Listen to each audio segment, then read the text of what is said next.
What's up, everybody? Oh my God, Sean! It's Sunday night, and it's Yes, it is. Couch time with Donna Vee and Sean Morton. We need a theme song.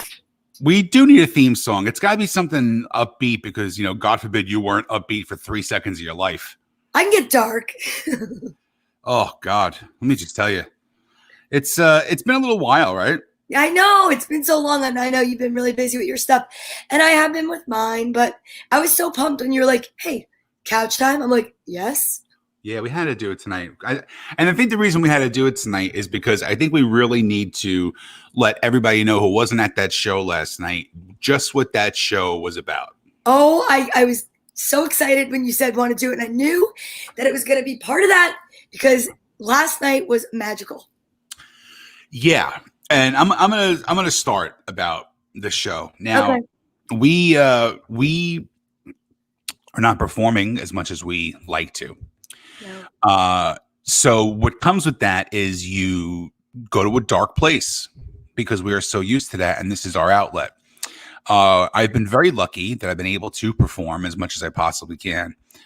You haven't because you are a little afraid of going inside, which is totally fine, and I don't fault you for that.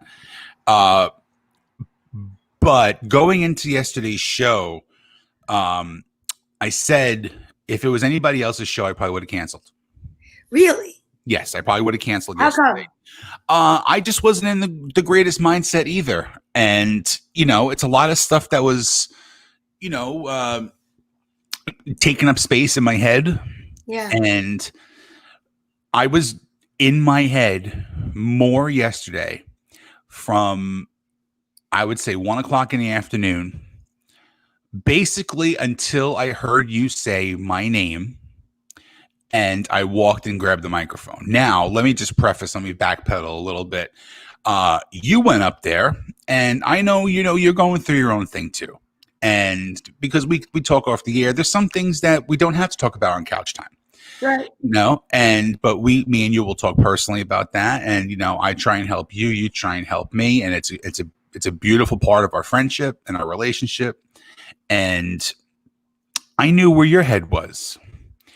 And it was a different Donna last night. Really? Yes. It was a very different Donna last night. It was, of course, there was the light bubbly, part of it, but there was some dark shit coming out of you. Really? Yes, there was some dark shit coming out of you. And me personally, I appreciated it because it's like I've told you for how long. You're not that dress. Yeah. That stupid fucking dress, which I loathe more than anything in the world. I know you do. You're not that dress anymore. And last night proved it. No, again, I heard some stuff that you've done before, which I know, and it's funny and it's good. And then you went to some shit, and I was like, I'm sitting there, and I'm literally saying in my head that this is not the same Donna. This is not the same friend of mine. No. And it was a good thing. And I meant that in a good way too, because when you do the same thing over and over again and you try to, play to your crowd and try to give them what they expect, it's easy. You didn't do that last night. You went to a different place and you got a lot of laughs, and then you got some people looking at you like, oh, what is going on with her? I loved every second of it. Thank you. I did. I loved every second of it. And it's just what I texted you this morning. I know you were in your head, and you would not have pulled this off this time last year. No, I agree with that 1,000%. And what's funny?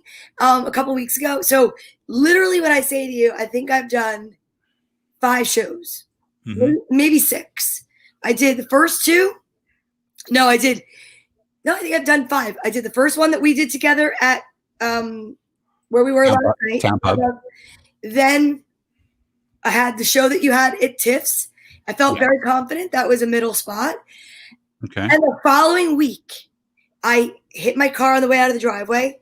And then the wind knocked the spotlight over, literally right as I was going to go up and then turn the spot on, hit a woman in the shoulder.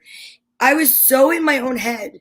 And not just that, I had a thing with my daughter that week where she made a comment that got so embedded in my head. And it was about, I know sometimes I push the limits and I will hypersexualize some jokes. And that's where I push my limit. I think it's funny because it's out of character for me. And she called me out on it. And she was at that show, Carly. So I kept saying on the microphone, oh, can't do that joke. People thought it was part of my set. It was me literally hitting my car, the light, whatever, and then saying out loud, can't do that joke. My kid's here. And people at first were laughing at it. And then Natty Bumper Car called me out on my shit. And he's like, what's happening up there? So that threw me. Then the next week at the town pub, I closed only because we had a smaller crowd and I couldn't afford to pay a headlining spot. I was like, well, why would I do that? I'll close. I did 23 minutes and it was great. It felt so good. Last night, again, I felt like it's like a bipolar comedy thing. I'm going through some stuff and I just was like, you know what? Fuck it. Yeah. I have to do it. I loved it. I love that about the set last night. And for me, it was a very weird going into it. I knew it was going to be a little weird, not weird, but it was going to be familiar and strange all at the same time, because obviously me and you have worked together 100 times already. That's not the question. Chris Grillon, who I love dearly too, was going to be on the show. So there was some comfort there, but she had not been on stage in 6 months either. Nope. And I know that she was in her head because she's always in her head about her comedy, which is one thing I tried to beat the shit out of her with too. And she did fantastic. For not being on stage in 6 months, she did fantastic. Yeah, she did great. She did really, really good. So I started getting a little bit more out of my head slowly. And then Glenn Sellers, who was on the show too, Rated G, who brought a tremendous amount of people to that show. He was great. And I said to myself, okay, now this guy's good. Now I got to be on my game because I got to follow this guy. He was really good. And look, let's just call it like it is. The people that he brought, it was a strong black audience, know? So I went into this show knowing that I had been writing a lot of material and I have no way to try it out. Exactly. So the normal way that I do, and a lot of people do, is when they have their certain set and they have their jokes that are good and that are working, blah blah blah. You do like 15, 20 minutes of it, depending on how much time you have. So if I'm closing a show, I'm going to have 45 minutes. So I'll do 20 minutes stuff that I know. If I have a new 5 or 10 minutes, I might take 5 of it, throw it in the middle and see if it works. And if it does, then I add on to it. I completely said to myself, I have to get out of my comfort zone tomorrow night, tonight, which was yesterday. And what I said was, everything new that I'm doing, I am doing in the front of the show. And that was before seeing Glenn. Yeah. And then I see him and I'm like, all right, this guy's getting laughs. Now, is this the right thing that I should be doing? Right. Because then I started questioning myself as well. So I said, you know what? This is my plan and I'm going for it and I don't give a shit. And I started off with 24 minutes of brand new material last night. And you were amazing. And it was received so well. Which blew me away. It really, really did. And, I said this a couple times to a couple different people today. I made a post this morning talking about the show. I saw that. It was beautiful. And I just tried to be very open and honest about it. And I'm my own worst critic, which a lot of comics are. The ones that say all the time, I murdered, I crushed, I was the best. Bullshit. Okay. I will tell you flat out if my set sucked a bag of dicks. Like that's just how I am. And I believe that's the only way you get better. After looking back, I never harp on a show. I do a show, it's done, on to the next one. I thought about this show from the second I walked off stage. I didn't go to bed till 4:00 in the morning. I was thinking about it. I woke up, I started thinking about it, and I truly feel it was the best performance of my life last night. You were unbelievable. And not only were you unbelievable, you had everybody like really like with you. But may I tell a little story about what happened last night? Sure. So I'm sitting in the back and I'm watching, and I love one of my favorite things about the ability to host a show and work with you is people watching. And I love watching people's reactions to your material because I know your material, not the new stuff, but I know it. Like I could, when you work with somebody enough, you could not recite it, what's coming, to the point where we were laughing in the back when we heard the beginning of a joke because we knew it was between, G was there, Daria was there, myself. We were like, oh my God, I love this joke. And we were really like cheering you on. And all of a sudden in the middle of like the last half of your set, a woman from the audience just was like, don't look at me when you say that joke. And I was like, well, actually, no, her exact words were, okay, enough, motherfucker. Yeah, okay. And gave me the finger. You can say it. We're not on story time. I didn't give you the finger because I was in the back. I didn't even know that she did that. Okay, so yes, she said, okay, enough, motherfucker. And then you were like, and then she was just like, yeah, you keep looking over here. You keep looking at me. And you had done a lesbian joke. And I thought like maybe she was a lesbian. Who gives a fuck? Who's who? But like, I thought maybe that's why she took offense to it. She just was upset. You handled it like you handled it like you were go gadget and there were two cars ready to collide and you just put the claw in and you lifted the car up and there was no collision. You didn't skip a beat with what you said to her. What you said to her, and I don't want to use your material. I don't want to tell your stuff because if you want to use it, it's brilliant. And if you guys pay for it, go to a show. But what you said to shut her down, but not in a way where you would turn the audience against you, was brilliant. I actually talked to Tracy Locke today and I told her about that moment. And I was like, it was purely professional. It was completely hysterical. And it was like a moment where you actually made somebody who hated you like you in like 2 sentences. Yeah, because she wanted to be noticed. Because you don't blurt that out in the middle of a show. She wanted to be noticed. She thought she was going to get me. Yeah. And it's like I always say this, when you heckle me, you don't bring a chihuahua to fight with a pit bull because you're not going to win. Yeah. And it's funny that you said chihuahua. You're not going to win, but you have to handle it a different way.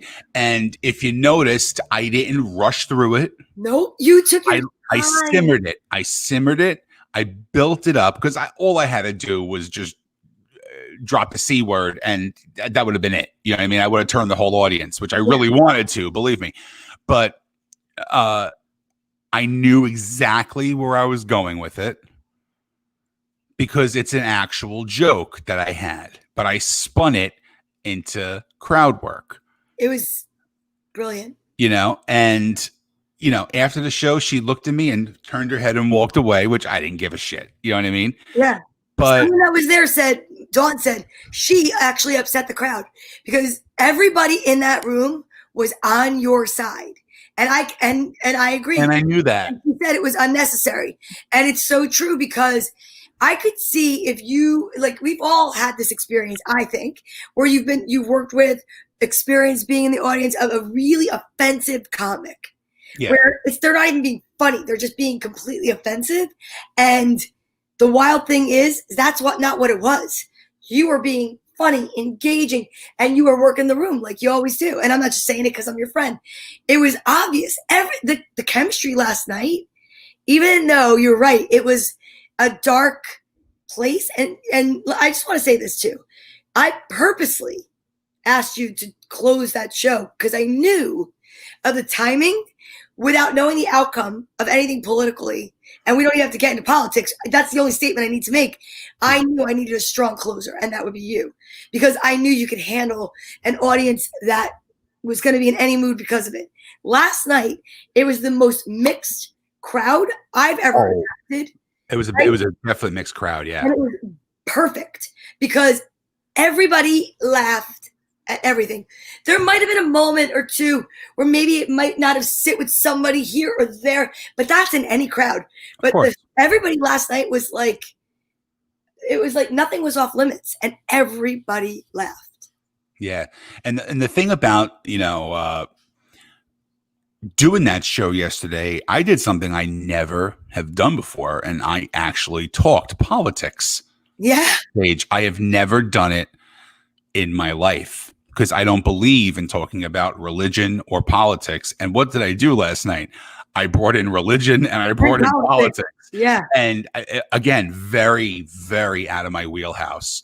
But I had to push myself last night. I could not bear doing some of the same jokes that I've done for years. I could not do it last night. And I didn't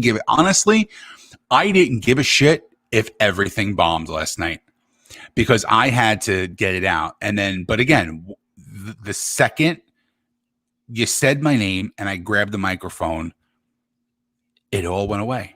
Isn't that the best? It went away. Like every single thing went away. And it was just like, it was like having that gigantic pimple that is just festering and festering and festering. And then you just touch it the right way and pop, and it just goes. And then you just feel that relief. That second I grabbed that microphone, it was the same thing. So I knew last night that it was going to be a rough show because I had 3 great comics going on before me. Now, I didn't know Glenn, but 2 minutes in, I was like, this is it. I gotta step my game up tonight, Yeah. And I'm glad it went as good as it did. Oh, it was, yeah. I'm so glad as well. And, it's funny because it was like, listen, it was rough starting it because there was like, it's a lot. There were a lot of people, and it's modern times where you can't really touch everybody. And it's like everybody, like some people paid Venmo, some people did. Like there was like little things. Daria handled that. We did a raffle. And let me say, can I tell you at the end of the day what we raised? Yeah, you raised a good amount of money. So last night when we left, it was up to $550. Then I did 50 from, the salon, right? I always try to put something in as a business. Then from people in the crowd, we received, I actually should have brought the paper up here, extra donations. Today I did the book thing in front of the salon where I donated the books back to the universe that, people donated to me. Somebody gave me $20. I'm like, you don't have to pay for these books. He's like, no, you could use it for whatever. I added that to it. We got Venmo from Girls Gone Green the other night. We had 3 people come in with $100, a $50, and a $15 bought a ticket and said, all total, it was $700 we're donating tomorrow. That, you don't even realize how much that's going to help so many people. Yep. And when I spoke to the woman at the food pantry last week, she said first of all, she was like, wait a minute, you're doing what? You're doing a comedy show for our food pantry? I said, nobody has to show up. Like, it's not a commitment.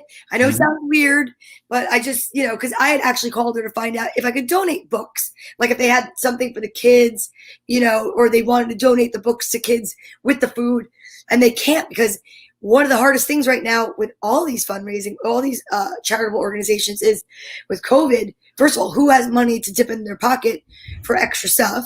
Second of all, with the social distancing and things like that, it's hard to volunteer, get everything, everyone to volunteer to work at the places.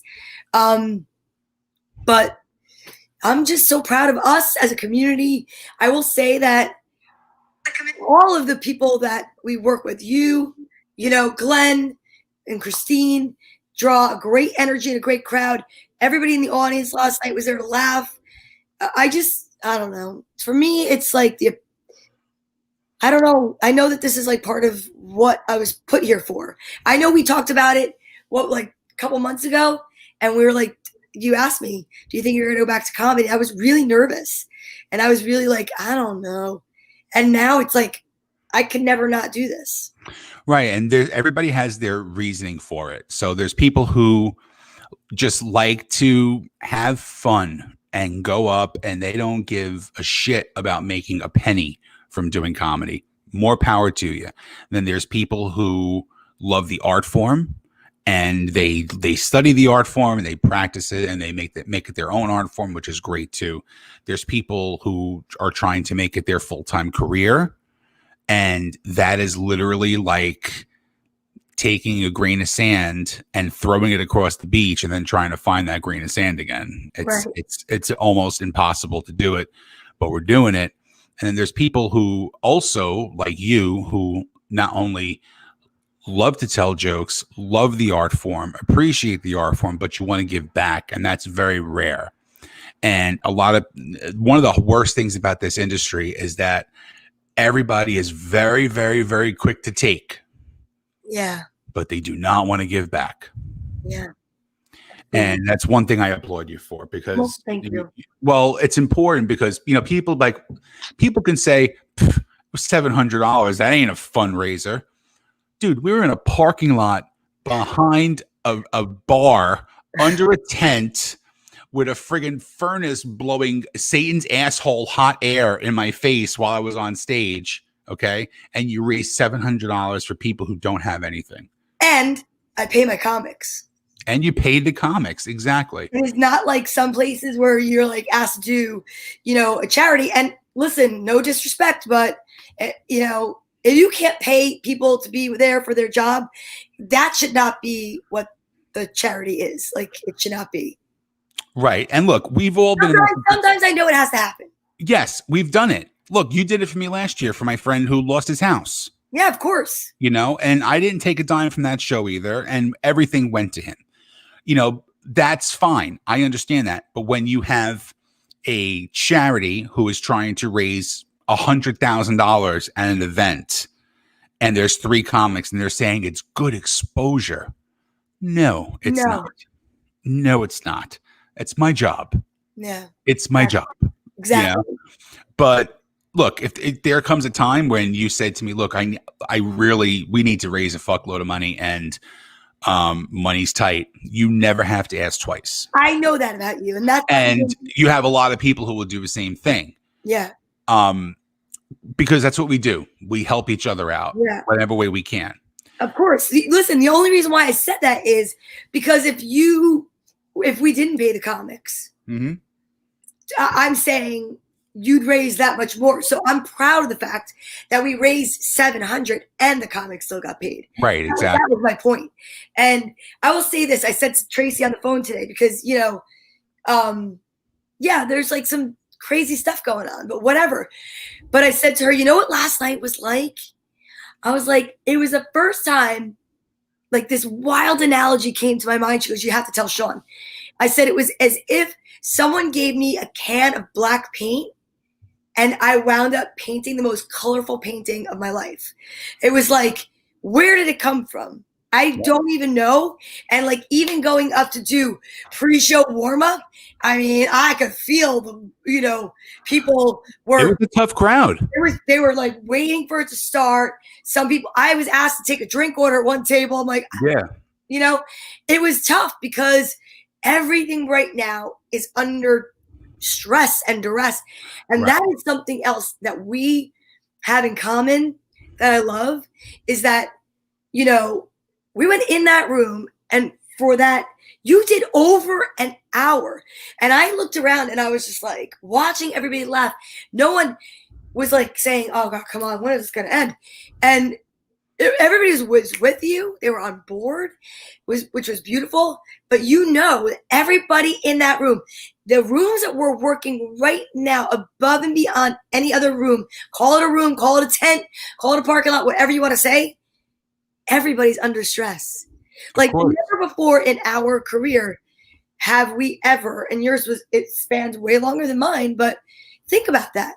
You go to any room for a charity, a non-charity, a club in the city, a bar, the back of a bar, pizzeria, or you go to a Knights of Columbus Hall for, like with your friend. Everybody's there because they want to laugh. Right. They want to go out. They bought those tickets, whatever. We are in COVID. We are in a spot where people are going out and they might be getting unemployment. They might be not having a job. They might have somebody that died. We've never had a time in my life that you have a greater chance at sadness, at stress. And that exactly was on fire last night.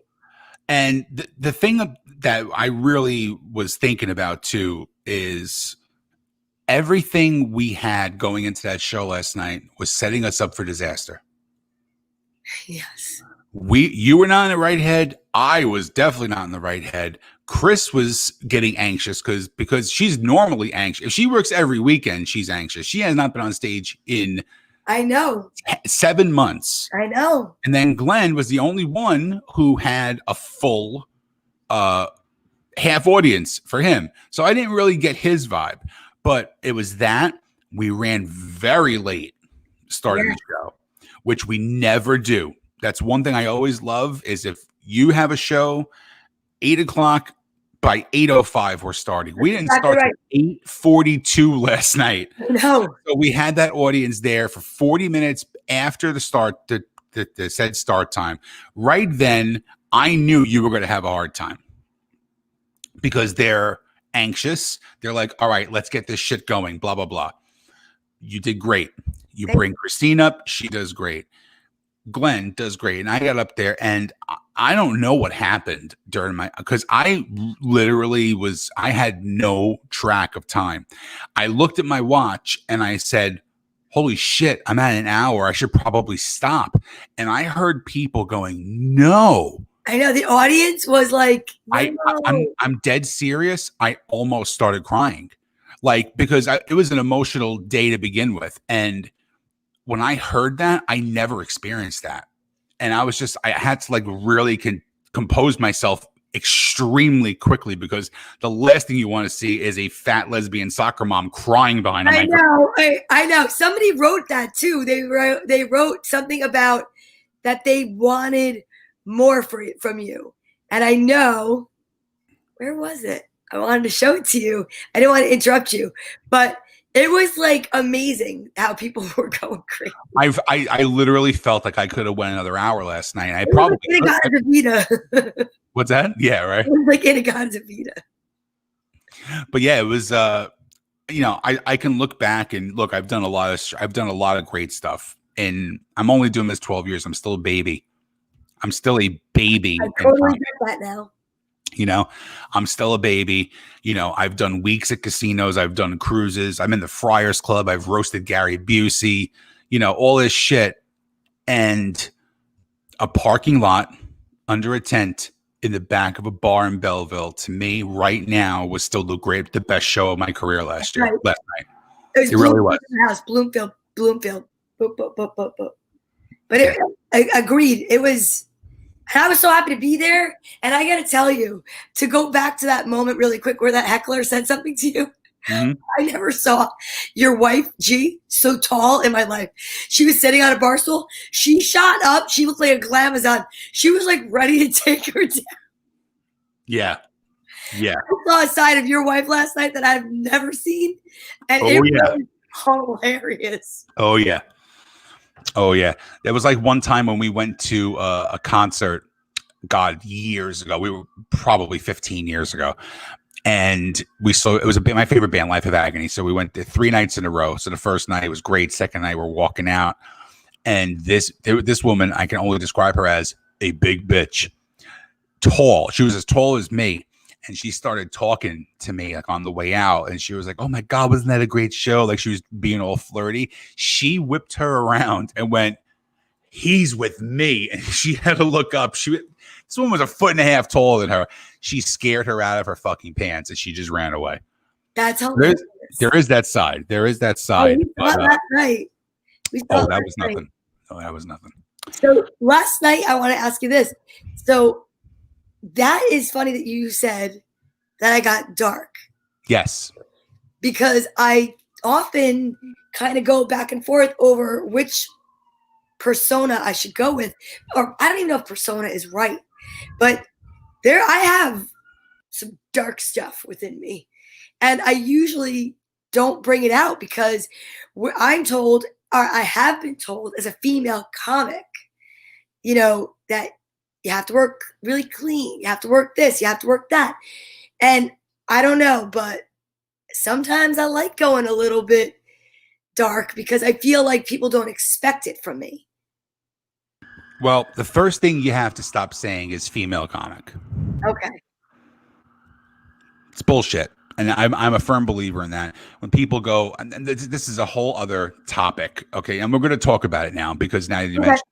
I despise when I hear the word female comic because people always say, oh, women aren't funny. Bullshit. Bullshit. Because let me tell you something. I've worked with thousands of male comics and hundreds of female comics. And I'll tell you what, there's two women who have done more for me and helped me out in my career than any other male comic, Vanessa Hollingshead and Carol Montgomery. Okay. And they're two of the funniest women I know. And the problem that people don't understand, that the fact is that comedy is like 85% male. It's 85% male. So if you have 10 male comics, if you do the law of averages, right? 8 of them are probably good, right? Yeah. So you do the law of averages for women comics. If there's 5 female comics and 1 sucks, it's a lot harder to disassociate the other 4 to that 1. Yes. And I hate it. And I fucking hate it because let me tell you something. Some of my favorite comics in the world have a vagina. I won't say they're female comics. They just have a vagina. Like I said, Vanessa, Carol Montgomery, Jessica Kirsten, you, Christine, Lisa Landry, Maria Bamford, Robin Fox helped me out so much when I first started, Sandy Ellers. Tremendously. You know what I mean? Yeah. There's huge Sandy Ellers fan. I'm a huge Sandy Ellers fan. Sandy is amazing. Sandy is such a dear friend too. And she gets it. She's supportive. She's supportive. She's funny. She understands the business and she helps people too, which is a lost art. It's a lost art. And which is why, I don't mind helping people at all.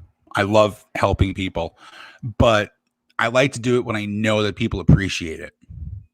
And I'm not doing it to make myself feel better or any of that self-grandizing bullshit. It's just not who I am.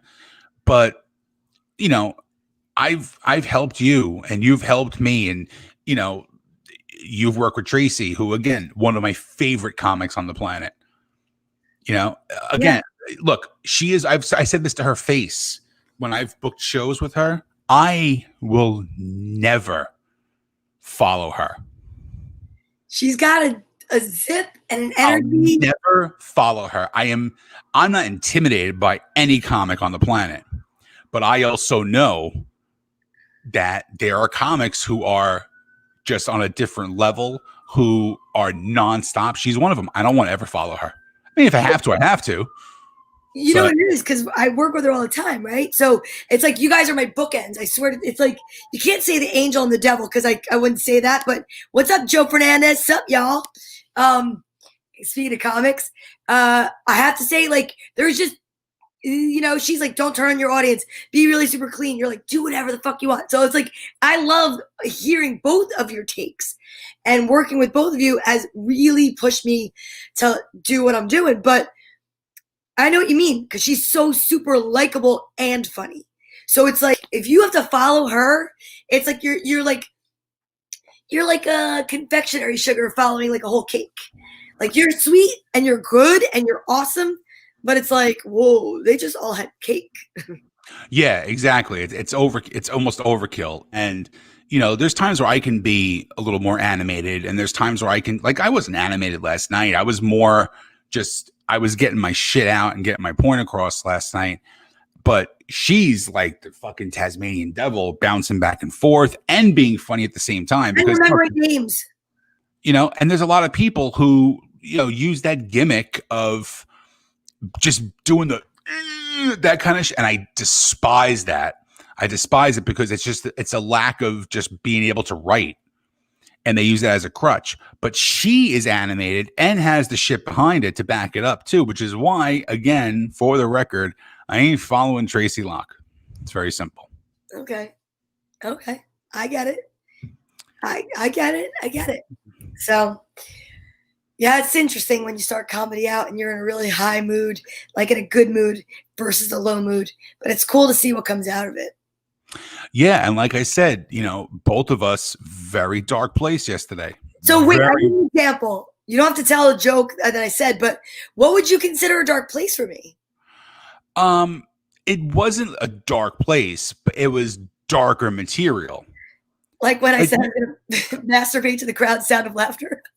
Well, like, listen, you talked about your vagina a lot last night, and a lot of female. I was saying different words. I didn't really say vagina.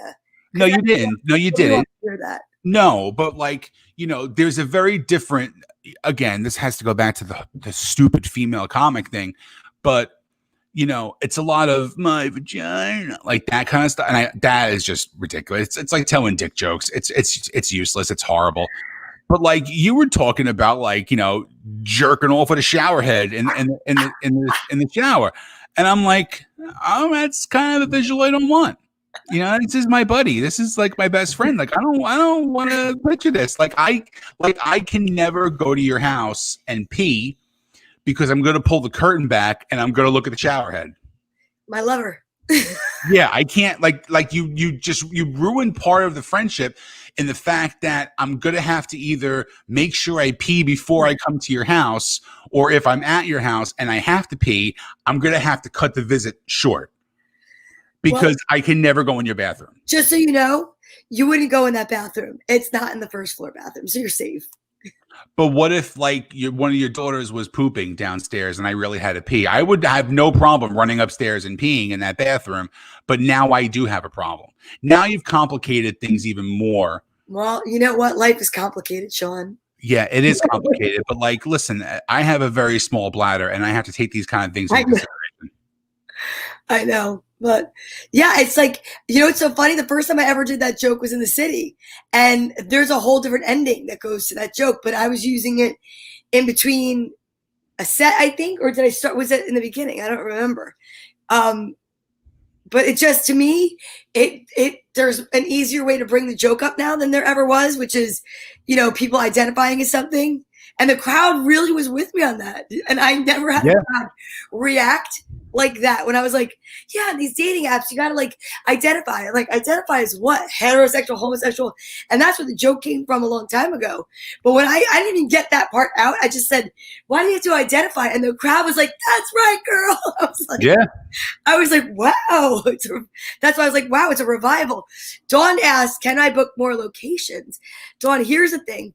I'm sure that there are some locations out there right now. In fact, somebody very sweetly early on, I'm going to find out who it was, wrote that there's a place in West Orange. Oh, Sean. I don't know who you are, Sean. I got a place in West Orange if you want to do a night. Thank you. I don't know. You can inbox me. But right now, I am not the most ready for the indoor comedy mask off in an enclosed space. There's a lot of breathing out and in that comes with comedy.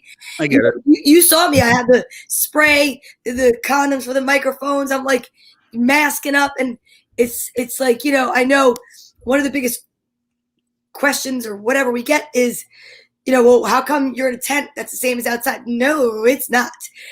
Two ends of the tent are open, one doorway's open. It's like I'm performing comedy under an umbrella.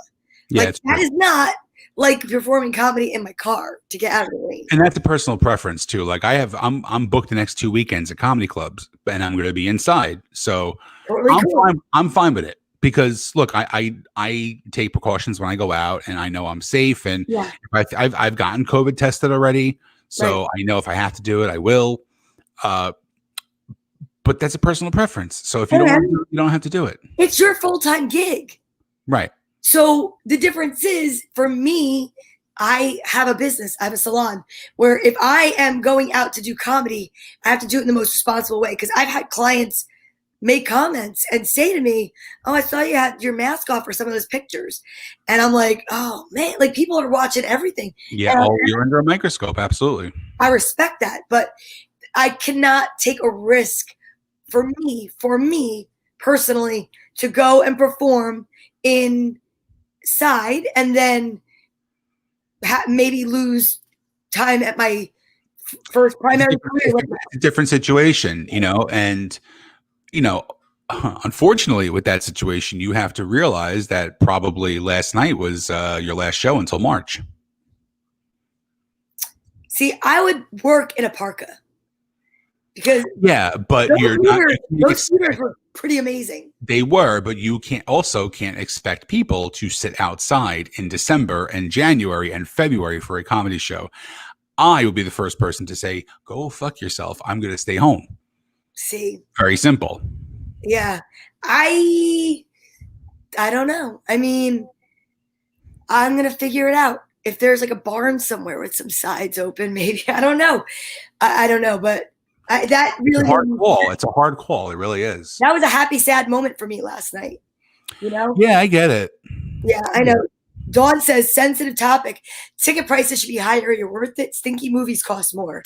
And that is awesome. And I think that's great. And, one of the things that's amazing about the town pub, there's no food or drink minimum. So I agree it could be, but without sounding argumentative, the reason why I feel like right now it's not is I'd rather get a full crowd than half the crowd that could afford to go out. Yeah, I get it. And, when you go to a comedy club and you're spending $20 and then you got to buy the 2-item minimum and stuff like that, it's a mental trick.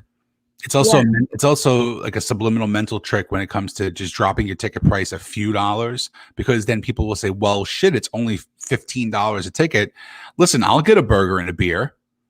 But when you're paying $25 and then you're paying for a burger and a beer, then it's a $50 ticket instead of a $30 ticket. So I understand your reasoning behind that. Definitely.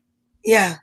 I mean, eventually one day, maybe, but right now I think even with the salon, I didn't raise prices. And I feel like right now I'm just happy to be able to have gotten out to do those shows. And I said it before and I'll say it again. I feel like doing the stuff that we're doing, this and story time and all the other stuff has really been better for me than like an open mic, because a constant just and talking to a camera, and there's so many people here and they're saying hello, but you can't hear anybody. It's also very different too, because if you're going to open mic just to hear yourself talk and tell your jokes, look, you're not getting a reaction in an open mic. You're getting a bunch of comics that are sitting around, and comics will never give each other credit. They'll just sit there and they'll bullshit, and they won't give you, oh, that was a great joke. You're never going to hear that. Right. But if you're doing something like this, at least you're in a place where you have people that that are watching. You have, your friend who's doing it with you, and it's productive. It's constructive. You can get some humor out of it. You're also purging a lot of shit. So it's important on a different level too. Yeah, it's true. Because right now a lot of people are living in a virtual world, so they don't want to come out. Like, we're lucky that we're doing shows, people are coming out, but we're also living in a world where people are now saying, hey, I can just go on Facebook and see Donna rant for 45 minutes. I can go on Facebook and see her wearing a dumb unicorn onesie and fucking read books. They can come on here and watch me talk to you. They can come on here and watch me talk with my friend Anthony about, hot topic, top 4 topics of another show I'm doing, or they can watch my music podcast. So it's a shift, it's a shift where I'm used to be working every weekend, and I know that that's not going to happen much right now. It's going to be at least 6 months more before this is going to be permanent again. But this is a different outlet, so we can still talk, we can still make jokes, crack, stuff like that, but it's not set up punchline, wait for reaction, because we don't get a reaction because we're behind a keyboard. Yeah. I think for me, and I know I think you'll agree. I feel like we're just priming the pump. So it's like, it's very interesting because before you've been doing comedy for what, 15, 14 years, you said, right? 12 years. Okay. I don't know why I thought it was more, but well, and me, I mean, I think I'm approaching 5. I don't even know. I don't even know if you can count this year. We've talked about that. But how much more exposure could you get than to be on the internet and be on Facebook or on Periscope or YouTube? Somebody stumbles upon you. They like you. $165 worth of donations came from people that watch on Facebook. It's ridiculous. It's the coolest thing ever. And it was one mention Wednesday night on Girls Gone Green. I didn't plug it. I didn't say anything else all week. Nothing. I wonder what I could have done, but whatever. But I think what's going to happen is when we can get back out there again, we're going to have people that will come up to us and say, hey, I watched you guys on Facebook and whatever. I think it's going to be very different than when you're at the end of a show and, we talked about this, you walk out and people are like, great show, man, blah, blah, blah, blah, blah. Now, I think it's going to be opposite. I think it's going to be really cool where it's going to be like people coming in, like, can't wait to see you. I've been watching you for a whole year talk on Facebook. And I'm so excited to see you live. Yeah, because people are going to see, there's two sides of it. There's people who become fans of yours and then will watch the stuff because they are fans of yours. And then there's the flip side. There's people who are watching this who will now come out to see your comedy and then become fans of your comedy. So it's a whole yin yang thing. It's cool. It's very cool. There was a guy last night, and he came up, and I met him in Asbury Park. My kids were probably 12 and 10, and they're 21 and 24. I walked into a really cool thrift store. We went down just for like a day, me and the kids, and I always like to take us out on some adventure. We went into a thrift store, and ever since then, we became friends on Facebook. Maybe they were a little bit older. Became friends on Facebook. And he showed up last night. He's a musician. And he came over and he was just like, I've been wanting to see you live. And I was like, what do I have going on tonight? And he showed up. And I was like, this is like so cool. Yeah. And absolutely. That was very cool. Listen, you build your fan base one by one by one. Yeah. It's like I build a house, one brick at a time. I think I got a new fan, though, in that 14-year-old girl that sat up front. A little bitch. What a little bitch. That was one of Christine Grillon's friends. The father. Watching a movie while I was friggin' on stage. I beat her up, though. I know you did. But it was funny because when they walked in, I said to the dad, he was so cool. He came in with a donation for the food pantry. And he's like, I didn't realize. I thought, I didn't know I really had to make a reservation. Yeah. And I said, let's see what we can do. Let's see if we can get you in somewhere. And because he said they were there to see Christine. And really? With the mask, it's hard to see how old somebody is. Oh, sure. And, oh my God. When I was like, all right, are you 18? And she looked at me like a deer in the headlights. Because I said to her father, I said, look, I don't care what goes on, and it's a restaurant and it's different. She's not going to drink. But here's the thing. This is not a clean show. And the mindset that I was in, because most time, I'm pretty apologetic to a fault, which is what I'll talk about with my therapist tomorrow. But yesterday, instead of me saying, oh, sorry, it's not a clean show. I was said, can you handle it? I know. I was like, I don't know if she can handle it. It's not a clean show. I'm like, and I can't tell comics what to do. It's art, and I'm not going to tell them how to perform it. Yeah. You did the right thing. And then when I talked about the shower head, I was like, oh, sorry. Yeah. Well, listen, you never know. Maybe she had never thought of doing that before, and now she asked her dad to go to Lowe's today to change the shower head in her bathroom. Maybe she won't watch movies. She'll be smiling. Yeah. Maybe she's going to have a burnt off vagina like you do now, too. Not burnt off. It's young. Oh, okay. Microdermabrasion, you said, right? Right. Yes. See, I listen. I can't believe you listened. No, I'm just kidding. That's a good one. I'm like, my doctor was looking at. No. Well, this was fun. Yeah, this was fun. This was totally necessary. Yes, we And need I that want to tonight. say thank you to everybody before we go. I mean, Dawn Maloney's here. Christina Kimes is here. Dawn has a question. Do you use an agent to get work? I used to have a manager years ago, and we parted ways almost 5 years ago. And ever since then, my career has gotten a lot better. So no, I do not use an agent. I will be getting one when comedy opens back up full time because, again, this is my full time job. So I need all the help I can get. So if I got to pay 10% to make a lot of extra money, hey, I'm going to do it. Investment you'll do. Yeah. We have Daria here, Frank Simon, and we definitely Adam Whitley's here. What's up, Adam? There's so many cool people just checking in. I just wanted to acknowledge them. Oh, Reza Sharp is here. I love Reza. Reza Sharp. That's a great name. Isn't that a great name? Wait, on my white plush leather sofa listening to the lovely Donna. White plush leather sofa. You can't be plush and leather at the same time. Well, you know what? He's Reza Sharp. He could be. And Lauren's here. I mean, yeah, I love seeing the usual characters. I love it. Paula Fields is here. Remember Paula last night? Right in the front of the stage on the left. Yes, with Kevin. That is hilarious. That was great. Yeah, they were Paula fun. is amazing. Paula and I go way back to when she rescued a fish out of my tank. Yeah. She's got it in her pond. I don't know if it's still alive or not, and may have a new fish for you, Paula. But she said, thanks for last night. It was fun. It was her first time out. And that's what I'm talking about. You never know who, poor Kevin, who was going out for the first time, and it's like, that's one of the coolest parts about what we were doing. Yeah. It was great for us. It was great for everybody. And, unfortunately, it's probably your last show for a while. We don't know that. Okay. We don't know that. Hopefully we get a heat wave. Hopefully global warming is the truth and it's like 85 degrees. Listen, hey, global warming could work to my advantage if I have to. Very true. Let's make a pact. Let's not go a long time to do this again. I know it was mostly me, and you were like, "Are we still friends? Are we do? Do we do? Oh, shut up! Do we still do?" Please. Mike, have you ever considered the Nutley Little Theater as a venue? Yeah, you know what, Mike? I would consider like anywhere a venue would be awesome, except for for me personally, I'm a little anxious about performing inside right now.